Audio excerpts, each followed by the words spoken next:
Welcome back. Today we're going to be trying some bowling. So that is why I asked you to collect milk jugs or other containers, maybe plastic containers that you had around the house. Glass would not be a good thing to play with because if you strike it with a ball, it could break when it falls. But I collected some plastic empty containers and also old seltzer bottles that I am going to be using for my bowling. So I've got a couple different things set up. We'll see how they work. And then I'll give you a couple games you can play either with siblings or by yourself. Here we go. So bowling, you need 10 pins. When you go to a bowling alley, you will have a bowling ball and you will get 10 pins. And the pins are set up in a triangle formation. The first row has one container in the front, or one bowling pin. The second row has two. The third row has three, 1, 2, 3, and the fourth row has four, 1, 2, 3, 4. The smaller your containers are, the closer you can place them together. The larger they are, the farther you should have them spread out. You'll kind of have to play with that at home to figure out when you roll the ball, if the containers will touch each other when they knock over. So I have them kind of spread out here with, stop.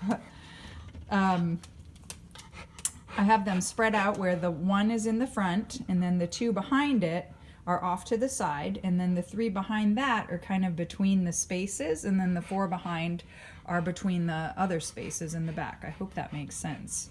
Anyway, you can also take these outside. You could fill them all the way full of water or weight them with dirt or sand, something else, but I wouldn't do that in the house. This is the ball I'm going to use, a nice soft ball. You probably don't want to be using hard balls in the house like a soccer ball or a basketball, but you could do that outside and bowl with that ball. Over here I have plastic cups set up. So again, I'm going to see how that goes for bowling. It might be a little more difficult the smaller the objects get because there's some games to play, and I'll show you what those are in a little bit, like bowling bingo, where you'll kind of record your score. And when the objects are really close together, you can see the size of my ball takes up like 3 objects, so it would be hard to just knock down one object if that's what you were trying for. Something else I have set up over here, I've got macaroni bowling. I didn't have enough macaroni for a full set, so I need to steal a cup and I'll put one in the front. We'll roll the ball at each one of these things and we'll see what works best. Okay. So when you're bowling, you're going to hold the ball in your dominant hand, your thumb towards your target. Normally, when you are bowling, you're going to take a three steps towards your pins. So I would start with my non-dominant foot, which would be the one away from the ball that I'm holding. It would be 1, 2, 3, and I would bend my knee and try and get that ball as close to the ground as I possibly could. I cannot do that right here for my macaroni bowling. I don't have room, so I'm just going to do a one step. I'm going to do one step, bend my knee, and I'm going to have my thumb towards my target for my macaroni bowling here. We'll see what happens because I don't have room to get far enough away. All right, here we go. Toe to target, thumb to target. Whoa, you can see those objects are a little bit heavy and I need to have a little bit more power with my ball. Let me try that one more time. And you can also sweep the pins. So my macaroni things are my pins. I knocked over 4. I'm going to take them out, push them back, and I'm going to try again. Since I don't have enough room for my 3-step, Pierre, can you move? Come over here. Come here.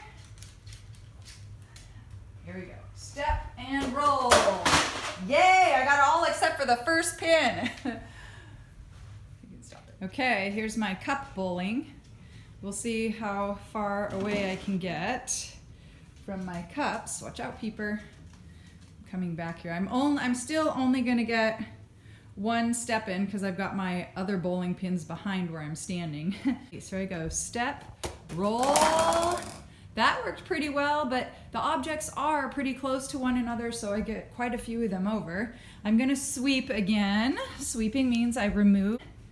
I've only got 6 left, and it's Not quite a split. A split would be where the white cup and the pink cup were left standing and I didn't have any other pins in the center. That's pretty hard to hit when they're far apart. Here we go, I'm gonna try again. Just one step and bowl. Oh, my ball went all the way down the hall and the stairs. I have to go get it and I didn't even knock over one cup. The irony of it.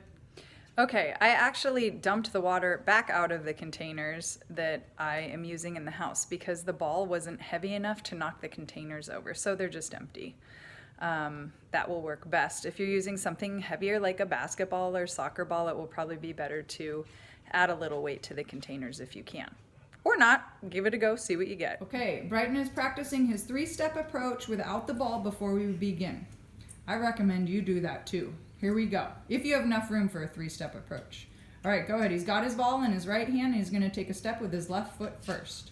1, 2, 3, and bend that knee. Good. Thumb to target. That was great. Tanner, you ready for your turn? Yeah. Okay, he's pretending he's holding that ball. And take a step with your left foot. Yep.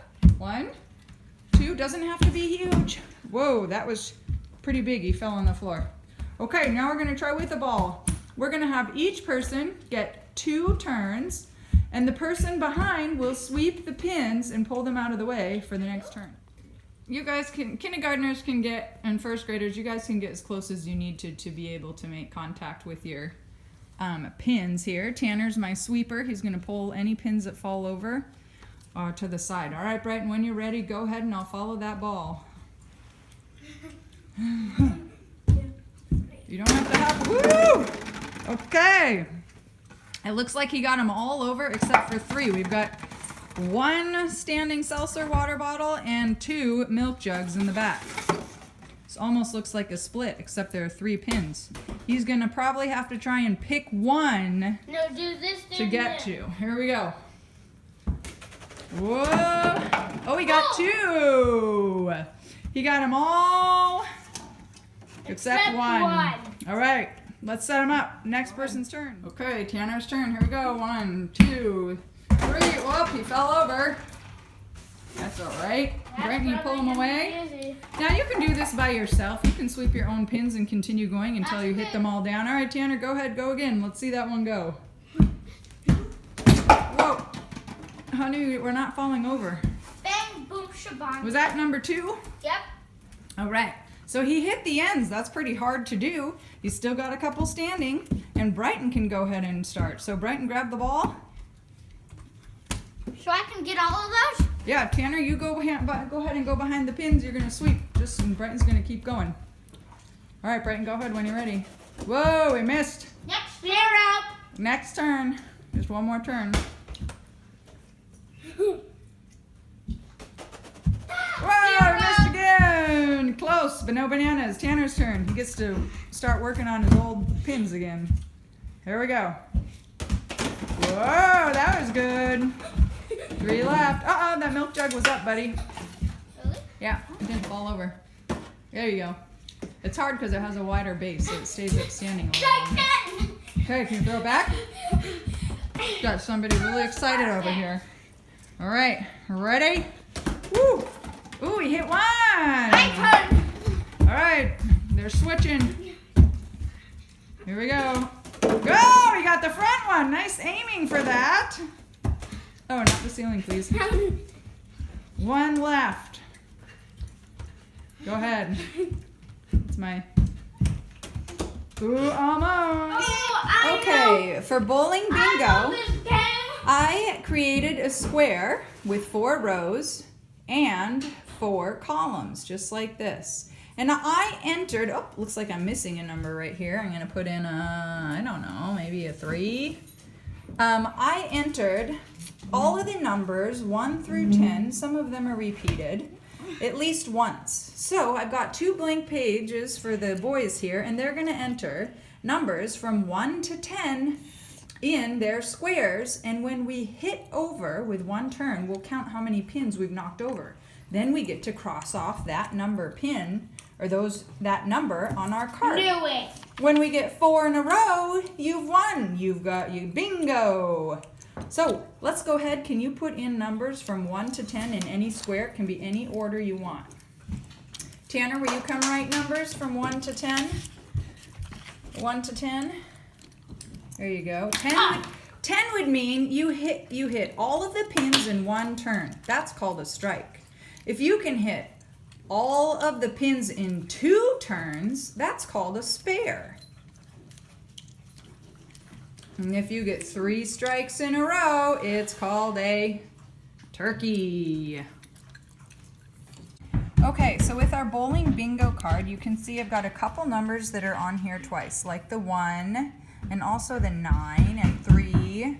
I've used some of them more than once. So if you have a number on your bowling bingo card twice, if you get that number, you only get to cross it off once. You have to decide which number you want to cross off. All right, we're starting bowling bingo, and Brighton is my pin setter. He's going to count how many pins Tanner knocks over, and Tanner's going to mark it on his chart. Away. Peeper, you're right in the middle of our bowling lane. Scoot over. Excuse. Are we ready? Go ahead, Tanner. Whoa, that looks like it's a strike. So he gets to choose. Too close. He's number 10. Okay, it's Brighton's turn. Tanner got a strike, so his turn is over. Oh boy, Peeper's right in the middle of our lane again. Come here, buddy. He wants to be a part of this. All right, go Brighton. Oh good, how many pins did he knock over? Let's split. It is a split. It's got 1 pin on each side. So if there are only 2 left and 10 pins all together. 8. 8. He gets to cross off 8 and he gets another turn. Okay, here we go. We've got a split going on. Right in second turn. Go ahead. Yeah! Nice target practice there. Here we go. Tanner's turn. Tanner, take smaller steps. Can you please? Peeper! Peeper's in the way again.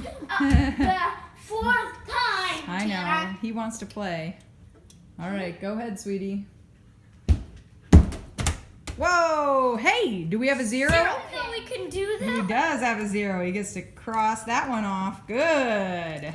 Let's get him. Okay, he gets another turn. Here you go. They're all still standing.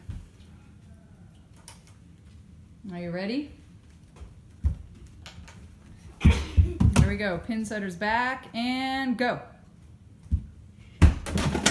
All right, how many did he get knocked over? Not a spare. No. 5 pins. 5 pins. Can you cross off number 5, Tanner? Okay, so that's how you play bowling bingo. We're going to take our game outside and see what fun we can do. If you have got more milk cartons or seltzer water bottles, you could even add more or make other patterns or designs to bowl over. We're going to finish our game and then we'll head outside. See you out there. Okay, I put dots on the sidewalk outside or in the street so that we can put the bottles on those spots. And then we'll try bowling out here. Okay, we filled up the containers with water, and we're gonna put 10 on here. We're gonna give it a go for bowling. We had to fill them up with some water, not full, just an inch or so, because the wind was blowing them all over. They were too light. We might have to get a different ball for bowling, so we'll see. All right, let's set it up. Go. Here we go. Ah, they're not moving because they're heavier. We might have to get a heavier ball. Tanner, give it a go. Your turn. Go. Go ahead. 1, 2, 3. Bend that knee and... Whoa, they're still in their same spot. We got to change. We've got to upgrade to heavier balls. Here we go. He's got a basketball. Yeah. Ah, now we got to go chase it down the street. Well, this is a project. I hope yours turns out lovely. I hope you've enjoyed our bowling unit. You could also change it to soccer and kick the ball at the milk cartons. Be like practicing goal shooting. Fun thing to do. The boys after this are going to ride their bikes over them and try and explode the containers. No, I'm doing it.